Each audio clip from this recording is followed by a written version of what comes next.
Member of Parliament Kikuyu, Leader of Majority. Junaid Mohammed, Member of Parliament Sona East, Leader of the Minority Party. David Kosing, MP Pokot South. Nelson Koech, Member of Parliament Belgut constituency. Gikaria David, Nakuru Town East constituency. Naisula Lesuda, MP Samburu West. Robert Mbui, MP Kadhiani, Deputy Leader of the Minority. Owen Baya, MP Kilifi North, Deputy Leader of the Majority Party. George Gitonga Murugara, Member of Parliament, Tharaka constituency.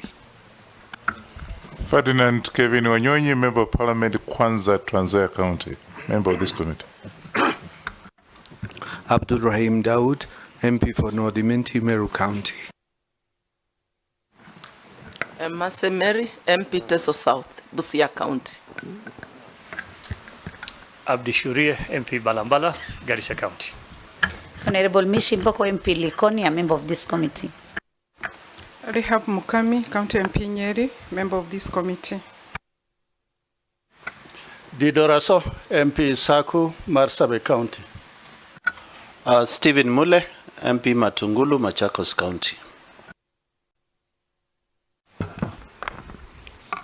Honorable Speaker, my name is Samuel Njeroge, Clerk to the National Assembly. We have a strong secretariat today, Honorable Speaker, supporting the committee. Nominee, all the ladies and gentlemen on the back row are our backup staff, senior officers of Parliament. We also have members of the Fourth Estate present. In the words of Edmund Burke, the most powerful estate in any establishment. We'll now invite you to take an oath.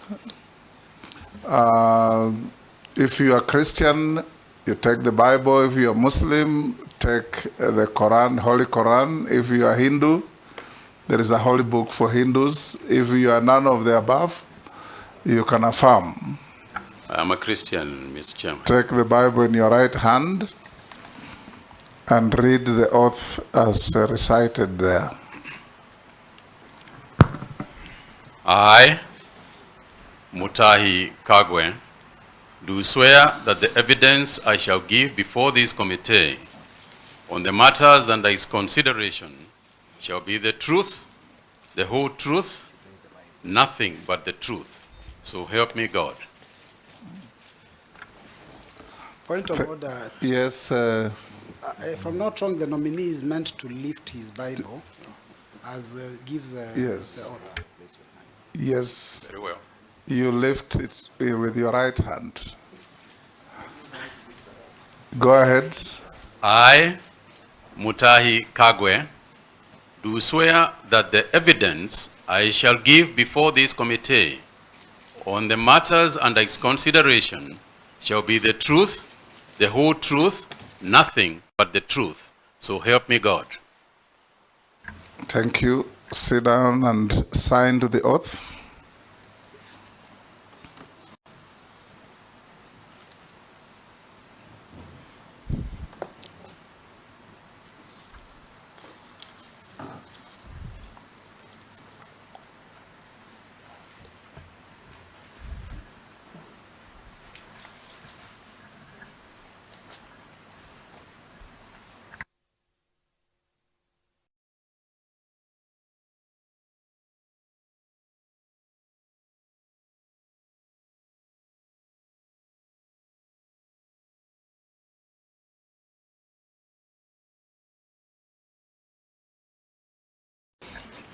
Having signed to the oath, nominee, if you have your documentation that the invitation directed you to come with, pass them on to the sergeant to give the clerk. You have already done so? Excellent. Honorable members, I want to disclose that the nominee was my yearmate at the University of Nairobi. The nominee and I served in the cabinet of our late President Mwai Kibaki. That, however, will not in any way impair or affect my capacity to question him on his suitability for the job for which he has been nominated. Thank you.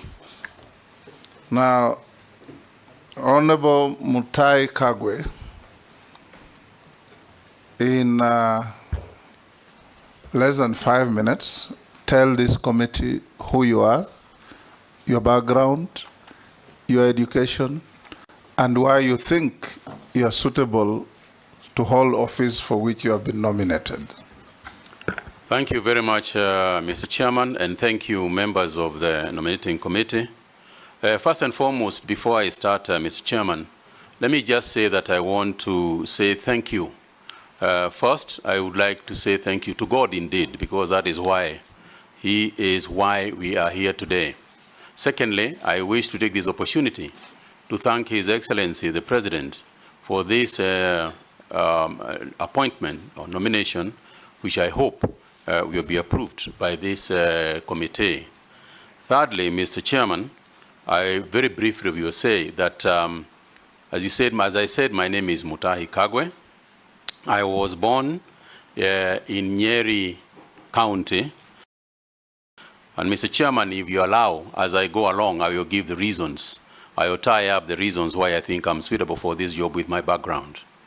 I went to primary school in a rural school in Nyeri, and I think that is where I started the journey to this discussion here today. Most of you will remember that in primary schools, or some of you will remember that in primary schools, we used to have what was called the 4K Club. The 4K Club is where we started our farming. Some of us went there. And Mr. Chairman, if you remember, the 4K clubs introduced us to agriculture. And that's why I picked my talent of planting trees and so on. Mr. Chairman, in my primary school, what we did, I lived a rural primary school life where we did a lot of work in coffee. I have carried coffee on my backside to take it to the factories.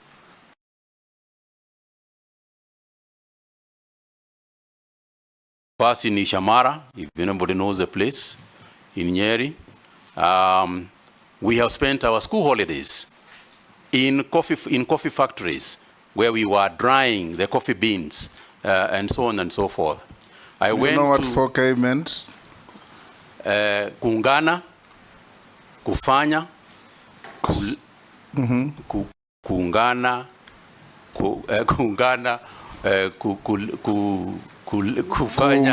kufanya, kusaidia Kenya. Yes. Thank you, Mr. Chairman. That's what it was. Yeah, and I was a member of that, and clearly you two are a member.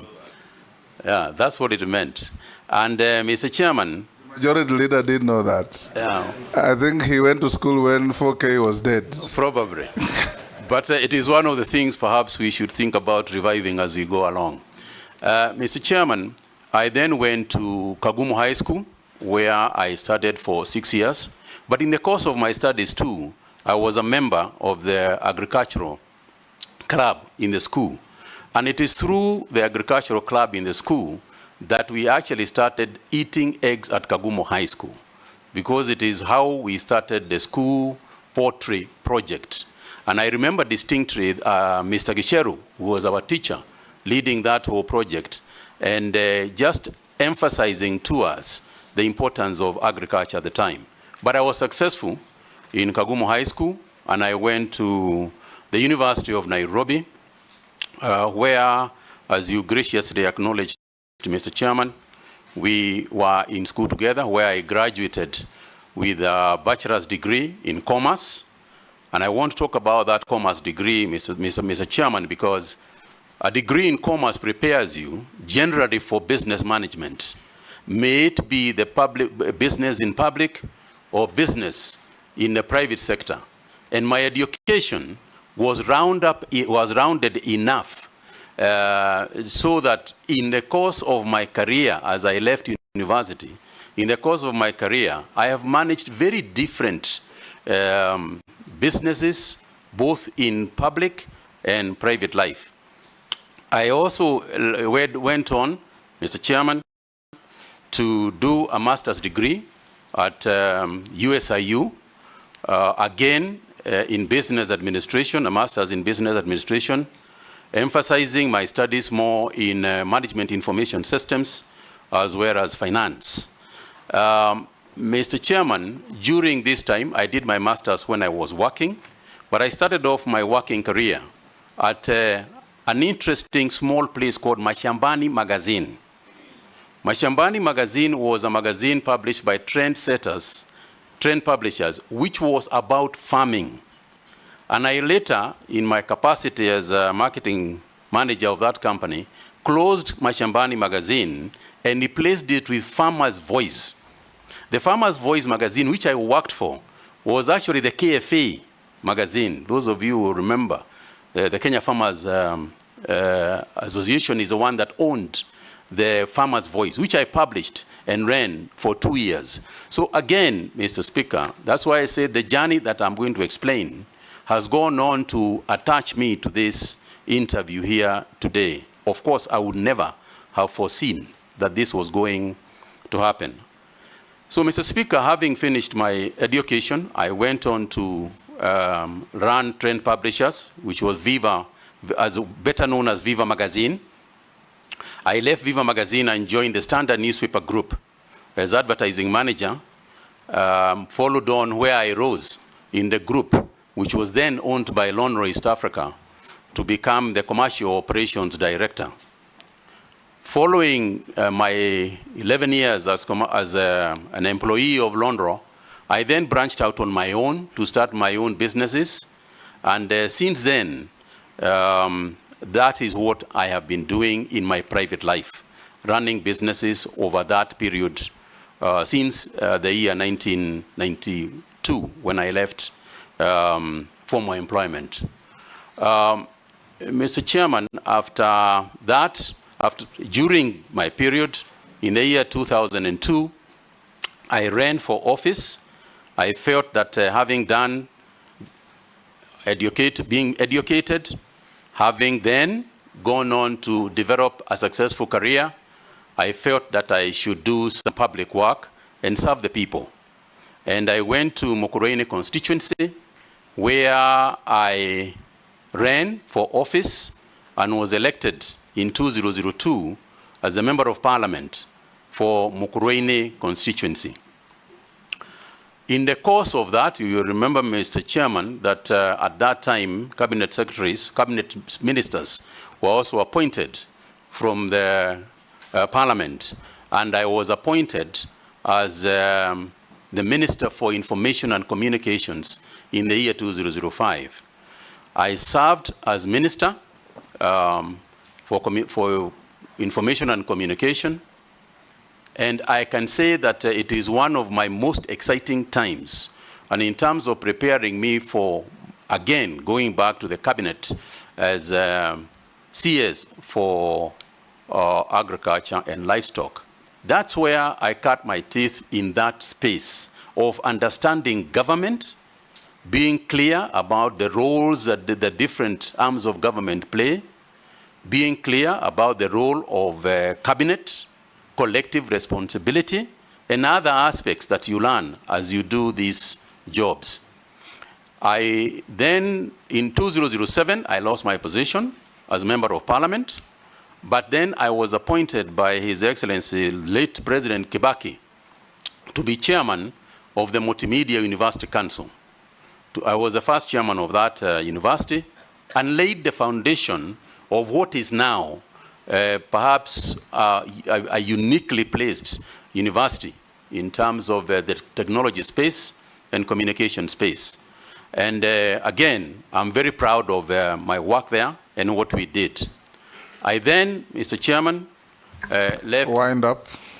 I then, Mr. Chairman, went to back to Nyeri County, where I became the senator of Nyeri County. Followed after that by my appointment again back to the cabinet as the CS for health in 2019. And Mr.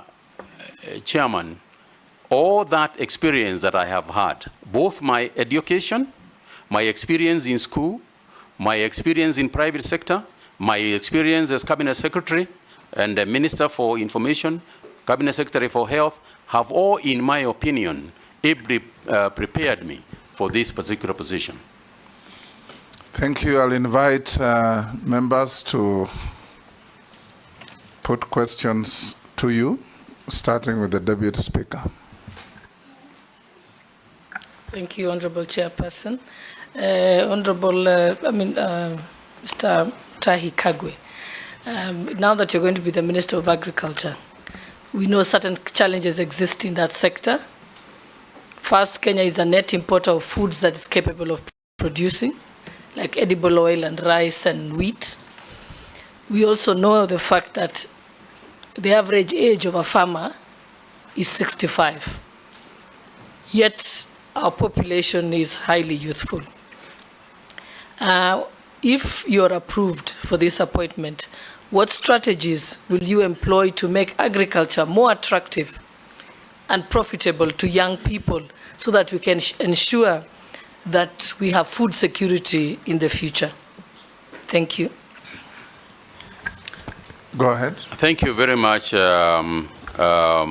Mheshimiwa. Now, let me just start by the rider that you started with, which is the importance of agriculture in the country. And to say that over the years, the problem that you have alluded to, the issue of food importation, the issue of youth, has been around with us. The framework on which the current agriculture ministry is being run, or is agricultural sector transformation and growth strategy. Mr. Chairman, I want to raise this issue broadly to say the following. First, there has been a misguided notion, I think, over the years that we have all made. And that is to say that the focus, the initial focus of everything in agriculture is production. Mr. Chairman, what we must refocus on in the ASDGS is coming on for review, because it was structured in 2019 and is coming up for review after 5 years. Mr. Chairman, the only way that agriculture is going to be the kind of industry, the kind of structure, the kind of mainstay for our people that we are ever going to construct is if the farmer becomes a central consideration of everything that we do. Mr. Chairman, until and unless the farmer looks at his profit and loss statement and sees that he is making more money than he is spending, we are going to continue having issues of food security. We are going to continue having issues of underproduction of food items, as well as cash crop items, as well as livestock items. So the focus to me, and what we must begin to philosophize about, has got to be, how do we put more money in the farmer's pocket? If we ask ourselves that statement, and I want Mr. Chairman to say that I recall very distinctly that when I was appointed Cabinet Minister for Information, and I tried to figure out how to deal with the many problems that were there, we arrived at one sentence: let's take a telephone and it works. Everything else we do around us must be focused on that issue. Whether we are going to get international gateways, whether we are going to license other players in the market, it is all should be about the concept of a telephone working. Similarly, if we are going to revive agriculture, the only way we are ever going to do it is when the farmer is profitable. When the farmer is profitable, we'll have enough food,